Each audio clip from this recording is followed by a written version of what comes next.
ہم اور ڈیمانڈ نہیں کر رہے. ہم کہتے ہیں منہ بند رکھے بس. ڈیمانڈ دیکھیں, ہمارا تقاضا دیکھیں کیا ہے. ہم یہ نہیں کہہ رہے کہ آپ شان والے تو وہ ہیں بے شک, پر ہم تو صحابہ اور اہل بیت کی شان بیان کرتے ہیں تو الحمدللہ سب کا ذکر ہو جاتا ہے. بسم اللہ الرحمن الرحیم.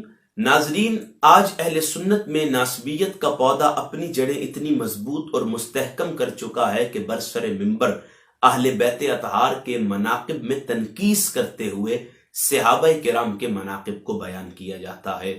یقیناً میرے نبی کے تمام تر صحابہ اصحاب النجوم کے ارشاد کے مطابق آسمان پر چمکتے ستارے ہیں, لیکن یہ کیوں کر اور کیسے ممکن ہے کہ آپ صحابہ کرام کا ذکر خیر کرتے ہوئے اہل بیت اطہار کے ذکر میں تنقیس کرنا شروع کر دیں؟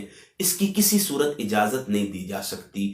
لیکن ہم اگر غور کریں کہ کن وجوہات کے سبب یہ واقعات آج رونما ہو رہے ہیں تو ان کی باغ دوڑ یقین جانیے ماضی قریب سے جا ملتی ہے کہ جب اہل سنت کے اسٹیج پر برسر منبر سیدہ طیبہ خاتون جنت فاطمہ زہرا سلام اللہ علیہ کی جانب لفظ خطا کی نسبت قائم کی گئی, اور جب اس شخصیت کے خلاف علماء اہل سنت کا شدید رد عمل آیا تو انہوں نے لفظ خطا کو خطا اجتہادی سے تعویل کرنا شروع کر دیا اور یہ کہا کہ خطا اجتہادی باعث اجر و ثواب ہے, اور آؤ میں اس پر تم سے مناظرے کرنے کو تیار ہوں. اور پھر وہ مناظرے ہاتھوں ہاتھ بکنے لگے. ایک مخصوص وقت تک انہیں بہت زیادہ پذیرائی ملی, پھر وہ لمحہ بھی سمٹنے کو آ گیا. ناظرین, سیدہ کائنات کے بعد انہی کے تربیت یافتاؤں نے مولائے کائنات کے متعلق جو نبی رحمت نے مقام غدیر پر اعلان فرمایا تھا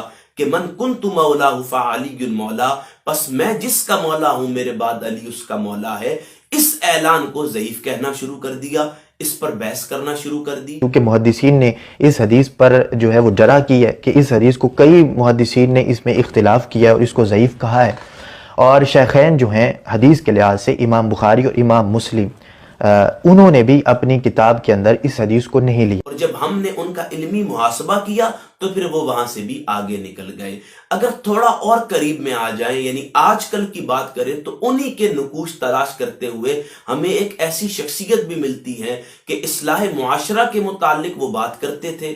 اچانک ان کو کوئی تکلیف ہوئی اور انہوں نے اصلاح معاشرہ کو چھوڑ کر سیدنا مولائے کائنات کی ذات کے متعلق لوگوں کے ذہنوں میں شکوک اور شبہات پیدا کرنا شروع کر دیے.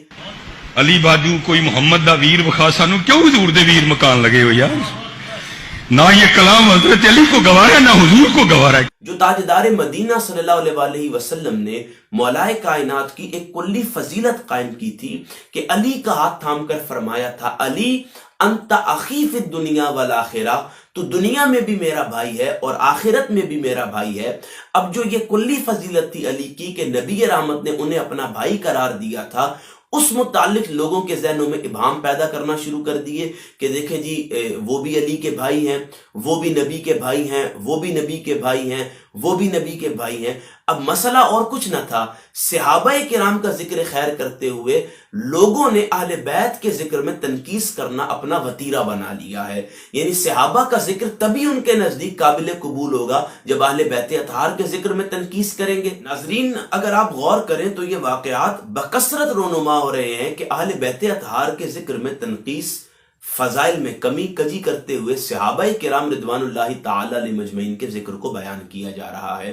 میں آپ کے توسط سے ان لوگوں تک ایک پیغام پہنچانا چاہتا ہوں کہ بھائی صحابہ کرام رضوان اللہ تعالی علیہ مجمعین کا جو مقام ہے وہ تو اصحاب النجوم کے ارشاد کے مطابق ہے, اور جو اہل بیت اطہار کا مقام اور مرتبہ ہے وہ قرآن کے ساتھ خاص ہے. اس لیے اصحاب اور آل کے متعلق فضائل جب بھی کسی کے بیان کرنے ہو تو تنقیس نہ کیا کرے, اپنی اصلاح کرے, اپنے عقائد و نظریات کو درست کرے, اپنی تعمیر اور تشکیل پر غور دیں, لوگوں کے عقائد اور نظریات کو خراب نہ کریں, اپنی اصلاح پر توجہ دیں.